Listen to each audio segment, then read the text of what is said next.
Okay, so this week we're focusing on the bottom portion of full guard. Okay, last couple of weeks we focused on how to pass and posture and open the person's guard, a few options to get past it, and now we're going to flip it over and we're going to talk about the bottom position. Okay, so what happens when somebody's in my full guard? Okay, so the first thing we want to talk about is how to keep your guard closed. Right, having a strong full guard is very important. Right, knowing how to keep your ankles crossed while the person's trying to open them is very important, right? The first time somebody pushes on your hip or stands up, if your guard opens up right away, it's going to be hard for you to have any kind of offense, right? So we're going to develop our full guard a little bit, plus we're going to do a little drill teaching you how to break somebody down, okay? So if I borrow John, can John be down, right?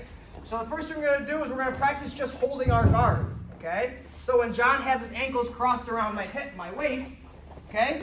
He wants to try to keep that guard nice and closed, right? I'm going to work to stand up and put pressure on his guard, okay? His job is just to keep it closed, keep his ankles crossed, and keep a good strong pinch to his knees, right? So I'm going to put my hands on him, right? I'm going to work to stand up. So remember how he did it. I put all my weight on him. So my hips come up off the ground, and then I stand up, and then I'm going to posture just like this. You see how his guard is still closed. So that's all I want him to do, all right? So we're going to do that back and forth 5 times, okay? We're going to add a breakdown to it, okay? So after I've done that one time, I'm going to go up, and I'm going to posture and come back down, right? Now, we're going to work to break me down, since I'm the person on top. So now let's flip, okay? That's how you stand up, okay? After he stood up one time, I'm going to do one breakdown. So John's going to stand up, all right? I keep my guard closed, he comes back down. Now I want to break his posture, right? I want to get him close to me. But these frames right here are stopping me. I'm going to try to use my legs to pull him towards me. Don't let me do it. Right? You see, it's strong. He has something here stopping me, right? So how can I break this frame right here? The way I like to do it is I like to take my hands and I like to wrap around his elbows as deep as I possibly can, right? Now I'm going to use my hands and I'm going to open up his elbows just like this. Yeah. It's going to start to put pressure on his wrists and start to break his frames. Once I do that, I'm going to pull my knees to my chest and hug his head and hug his arm. And I just control his posture. John's going to work to get his posture back. He's going to get his hands inside, posture back, and stand up again. He comes down. I'm going to break him down. He goes back up, stands up again. He comes down, I break him down. All right, so we're going to do that 5 times a piece. So he's going to stand up 5 times, I'm going to break him down 5 times, and then we're going to switch. And you're going to do that again. So everybody's going to do 2 sets of 5. Very simple. Person on top stands up. When they go down, person on bottom is going to grab their elbows, open them up, pull their knees to their chest, and control their posture, and hold them there. Guy gets his posture back, stands up, and we just do that over and over again. Okay, so 5 apiece, twice. All right, very simple. Just working on learning how to keep our guard closed. All right, we're going to develop these muscles in our shins, develop our hip muscles, right? These pinching muscles that we don't use that much in regular day-to-day life. Okay? Any questions? Okay, let's find a partner. 2 sets of 5. 1, 2, 3. Okay, time. All right. So it's very important that when you have your guard closed, you're constantly pinching your knees together and pulling your knees to your chest. Right? He should always feel like there's tension on his arms. All right? If John were to let go of his arms, if he doesn't move, my guard is not correct. Okay? I have to constantly be bringing him forward. He has to resist. If he moves his hands, he's coming down. Right? So I'm constantly using my guard to create that kind of pressure forward. Right? I want him to use energy to get his posture. If he doesn't feel any forward pressure, he's not wasting any energy right here. Okay? I want him to have to bear a little bit of weight of mine too. Since he's bearing weight on me, I want to do the same thing for him. He has to deal with my legs being around him. Okay? That's what the full guard is. The full guard is not just crossing your ankles together and there's no pressure on the top person. All right? If I do my full guard correctly, if he were to let go of my hands, right? My full guard is the ability to move him with my legs.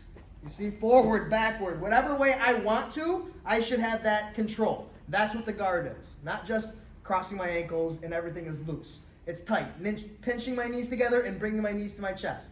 That's why he needs the frame here to stop me from pulling him down, okay? So it's very important. It takes time to develop. A strong guard is very hard to develop, all right? It takes time, but just getting yourself in that position is the only way we're going to do it, okay? So that's a good drill that you can practice Before class, after class, with a partner, just stand up 10 times, break them down 10 times, okay? So perfect. So now we're going to look at the classic submission from the full guard called the Armbar, okay? When we first looked at it, we did it from more of a self-defense perspective where he's choking me in this position, right? This is very common. If somebody's on top of you and they're around your legs, they might try to choke you, right? And this is where we learn the armbar first, right? We control the foot, we cut our angle, and I attack the arm here, right?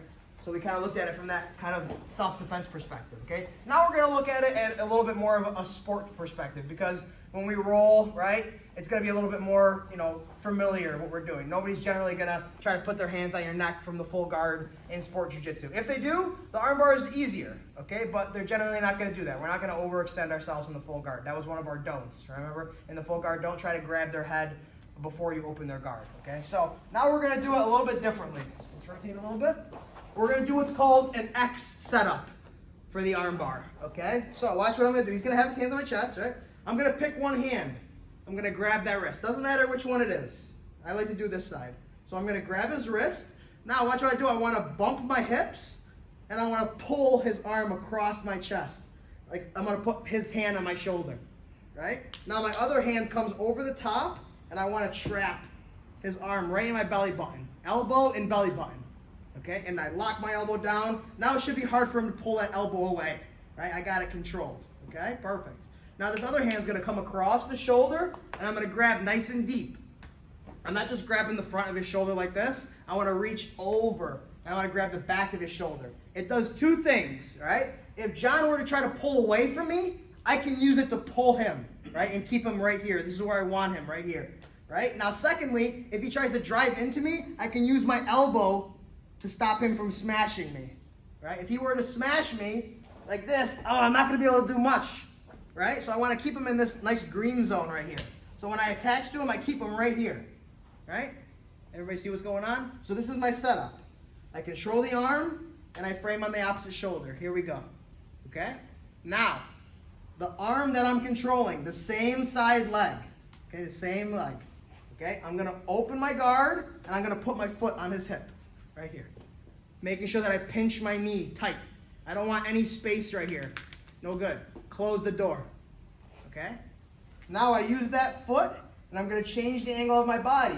Watch how I move my head to my right. At the same time, I want to climb this leg nice and high. This is very important that I bite down on his shoulder. It's breaking his posture, and it's bearing my weight. So now this leg can be light enough to swing over and chop down on the neck. Right here. Making sure that my knee is nice and tight to his neck, right? I don't want to do it here like this. There's too much space. Right here. Knee over the neck.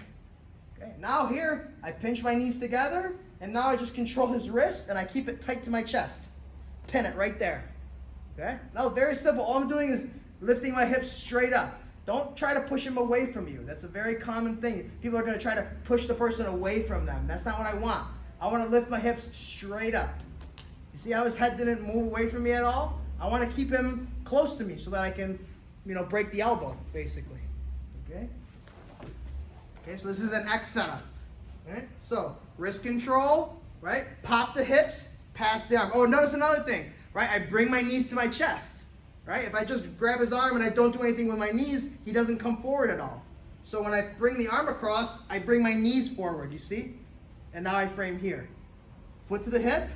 Watch how I change the angle of my body. I use this foot to push my head to the right. You see how it brings his head forward? Because of this leg right here. It slides up the armpit, and I almost want to think about trying to knock him over. It's usually not going to happen, but that's the idea. That's what I want to try to do. I want to try to bring this leg up nice and high. Right, now look at the angle that I have on him. Very simple. I can use this hand to push his face away if I need, and I chop nice and high. Right? Generally don't cross your ankles here. You can finish it that way, but as a general rule, you want to try to stay biting down on the neck. Okay, this bites down on the neck, and this is up on the shoulder here. Now I control the wrist, pinch everything nice and tight, and then I just lift my hips straight up until I get the tap. Okay? Very simple, just a classic X setup for the armbar. So let's do the other side. Wrist control, bump, pass it over. I frame on the shoulder. Foot to the hip, nice and tight. Change the angle of my body. You see? Very, very good. If I have to, I can push the face away, but I usually am able to just clear his head and bite down on the neck. Not right away. I just control the wrists.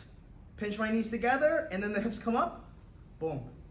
You shouldn't need to lift your hips that much because his arm is already straight. Right? So you shouldn't need to do it that much. So let's do a different angle here. Good, strong guard. Okay?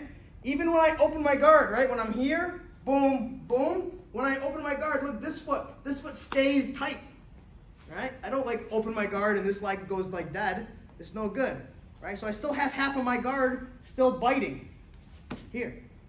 See, this is still biting him. It's keeping him close to me. It's giving me a little bit more control. Now when I climb, I release the bite just enough so it can slide, and there we are. Boom. Hands together. Boom. Pop the hips just enough to get the tap. Okay? Let's do one more angle from the back side. Okay? So here we are. Got a strong guard, right? Knees come forward. I frame. Boom. This is the bite that I'm talking about. Keep this bite right here the whole time. Angle closed, frame, pop, and finish. All right, one last time, all the way to the front. Very simple, classic arm lock setup. Okay, head off the ground, pop, frame, foot to the hip, change the angle, chop, and finish. Okay. Any questions? Okay, let's play around. 1, 2, 3. Nice job. Very strong, very effective technique, right? Everything's going to be harder when you do it live. That's just life. That's the part of rolling. You got to, set it up a little bit more sneaky. You got to have a bunch of different ways to set it up, okay? Because with every submission, there's an escape.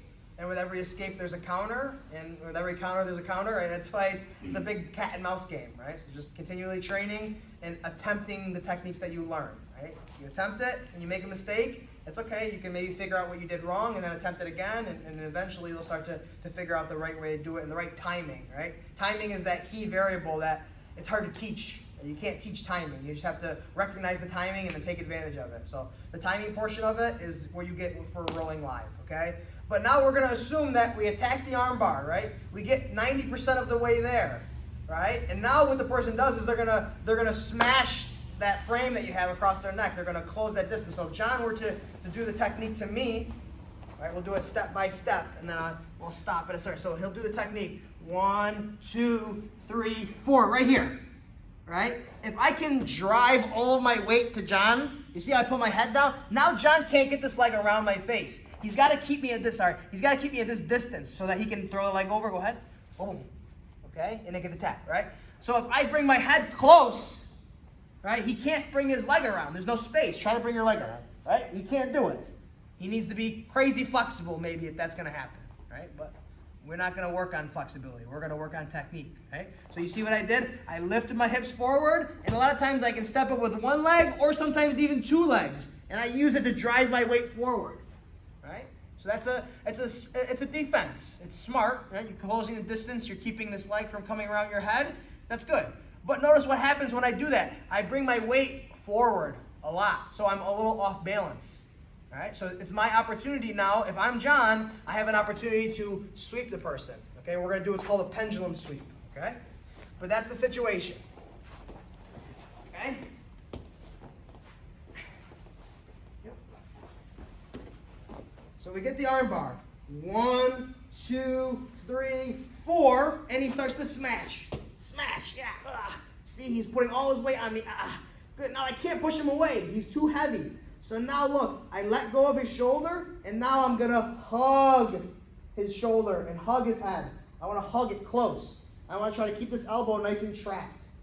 Right? Now look, I'm going to take my other free hand, I'm going to underhook his leg, and now watch, I'm going to use my leg to create momentum. See how I'm creating a little bit of movement? Right? I do that strong enough, and now I cut myself back underneath, and now I'm on top. Ready to attack still. I can attack his neck, or I can still attack the arm that I was attacking originally. Right? So this is called the pendulum sweep. So you have to feel when the person's driving so much weight on you, and you actually pull them now and bring them to the front. This angle here. Okay. So 1, 2, 3, 4. He starts to stack. Yes, I can't do the arm bar. So now I hug the head. Look, I underhook the leg. I can bring my head to my own hand.